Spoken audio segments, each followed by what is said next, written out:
one of the things we're fixated on I think in our whole kind of trying to grow the top line is winning new customers.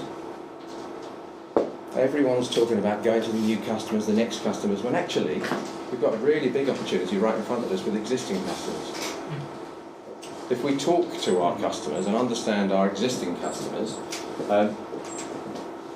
you can grow your business very quickly by not adding any more customers, just doing a better job for the ones that you work with now. And quite often we forget, don't we? There's that horrible advert, it's one of the banks, isn't it? No, that offer's not available for existing customers only. New customers. That's rubbish, isn't it? It's entirely the wrong way around. You want people to be loyal to you, and you want your customers to work really closely with you. So, I've got some questions down here. I'm not going to go through them here. They're very similar to some of the ones that Tim talked about. But questions are the answers to growing your business. I'll just pick out that one word down there. Do you know what your customers want? And that isn't always about asking them. It's sometimes about a little bit of analysis. Because I think as Henry Ford said, wasn't it? If I'd asked my customers what they wanted, they'd have said a faster horse.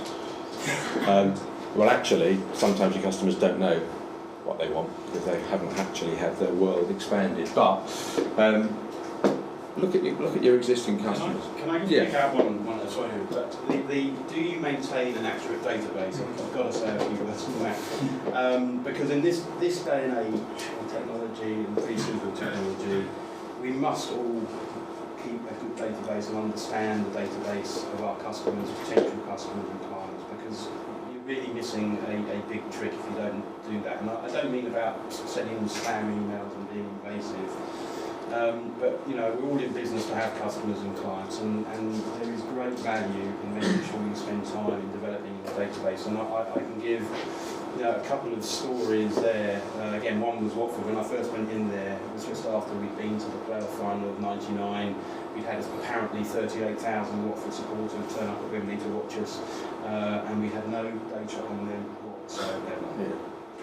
We had a ticket database system at the time that was about to go out with the ARC, wasn't going to be supported anymore, didn't talk to anything else, didn't talk to any other software. Don't get me wrong, the technology and the people at the club have taken it on far beyond where I took it, but the system that we embedded in there, because it was an open system, is still the core system that they use. And most football clubs, and Watford included, talk to their databases brilliantly now. And it's not, by the way, just about selling.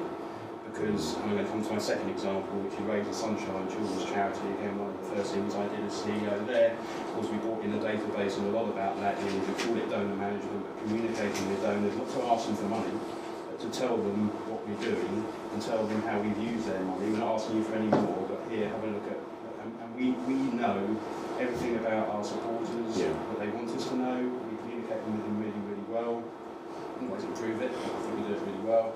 And to go back to the point on the volunteers, again, there's a place there in terms of your volunteers and who your volunteers are, who they could be.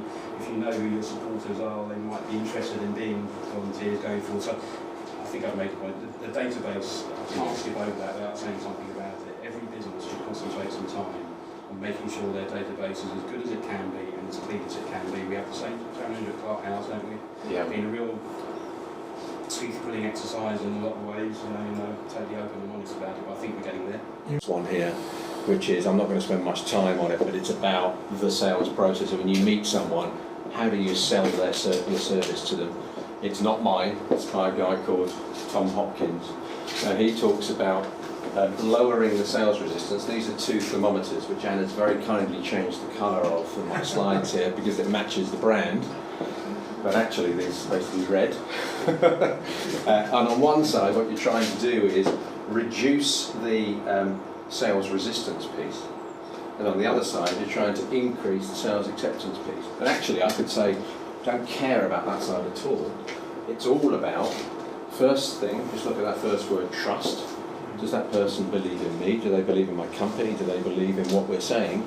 And then it's about uncovering need. But the bit that he misses out is exactly the point you said at the bottom, which is you can justify with logic, but you're actually going to buy with emotion. So you've got to get to the bit that says here, just because someone needs something doesn't mean they want it. So you can be as clever as you want with all your questioning and say, ha-ha, got you, you need this. And they say, no, actually, I might need it, but I don't want it. So you've got to get into the emotion as well. And so how you do that is ask a few questions about, little word down here about the consequences, about what would happen if this didn't happen, why are you doing this, what are you buying it for? You know, tell me about some of the pain, some of the gain. And then once you've reduced this by telling people a little bit about yourself and why you're allowed to stand up and ask the questions, what they want, you can move over here relatively easily because you've asked the right questions. You know, one of the things I like saying here is, you know, one of the things we could have stood up here today and talked about is we're trying to flog you a strategy workshop in a day's strategy. We're not trying to do that. We could say, that's what we're trying to sell. But actually, this is about a masterclass. It's about no pressure, nothing at all. Hopefully, from the credibility of Tim and myself, you might think you want to come and talk to us, but that comes through. And so when you're talking to one of your customers, one of the first things you can say is, depending on your business and what type of thing you do, is not expecting you to buy anything from me today. I'm not trying to sell anything from you today. And they kind of go metaphorically, phew, that's good then. So that takes that off the table. Let's just talk about what you need then. And there's some techniques here, but it's not really about even if you didn't have any technique, intent is more important than technique in these situations. It's about just trying to build trust, understand need, really understand why they might want what you've got, and then help them to buy it, and then try and put some pressure on, making people make a decision. Selling is horrible. It's a horrible thing if you try and pressurise someone. It's why all these insurance companies and Windows companies have this cooling off period. Because actually people don't like to say no. No one likes saying no. It's a horrible thing to say. So people either say nothing, or they'll say yes to get the person out of the room, out of their house, and then cancel at a later date. But, yeah, that's a whole couple of days course, but interesting, I think. Tim's alluded to this a little bit, a simple business model. How do you grow your business? Well, you can either increase the number of leads, improve your conversion rate, that will give you a number of customers. You can do more transactions with them, you can increase the average sale, so that kind of gives you your turnover number. You can increase your margin and increase your profit. The easiest one of those to do, intellectually, is what? Transactions. You've got to do, there's some effort involved in doing more transactions. Increase your leads, there's some effort involved in increasing your leads, you've got to spend some money. Average sale. You've got to sell more to someone, there's a bit of effort involved in that. You can do what my hairdresser's just done to me, put prices up. It's the easiest one, intellectually. Intellectually. People might worry about it, but price, if we're talking about that customer experience and actually people doing business with you, people will pay more for your service rather than less. In terms of a strategy, we're talking about a strategy, a business strategy, that has to distill down into a marketing strategy.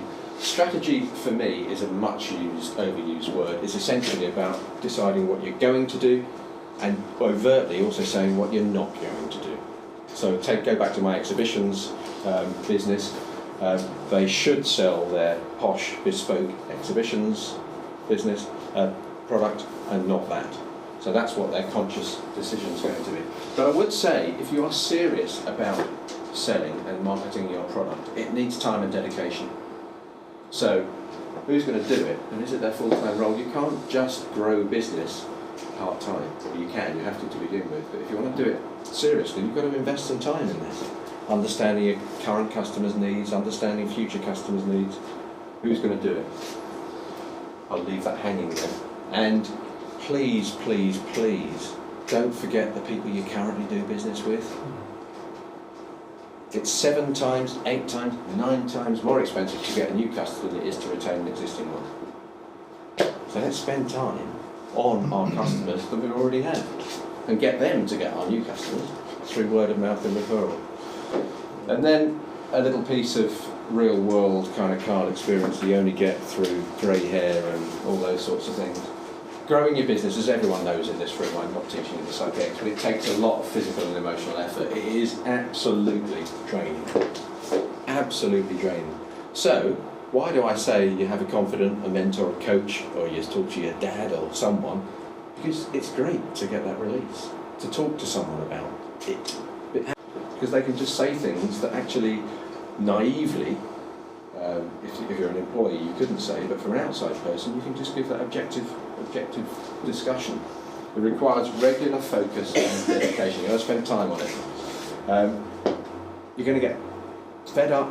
We're talking about having that cold shower on a Monday morning and it's dark and horrible, and you might be called passion for food, but some days I bet you wish you'd changed it to be something else. You can't be passionate all the time. You've got to go back to that why. Why are you doing what you're doing? There needs to be a really, really strong reason. It needs to be written down, you need to understand it. To grow your business, something has to give. You've got to stop doing these. You've got to find time, you've got to find space. You've got to bring your staff along, which is what Tim's been talking about a lot, and actually if you listen to read the Steve Jobs thing, that's definitely there. And remember the definition of insanity. Anyone know the definition of insanity? Doing the same thing over and over. exactly right. Doing the same thing every day and expecting different results. To get different results, you have to do something different. It doesn't just happen unless you buy a lottery ticket. And I think that's me done. Sorry. No, thank you.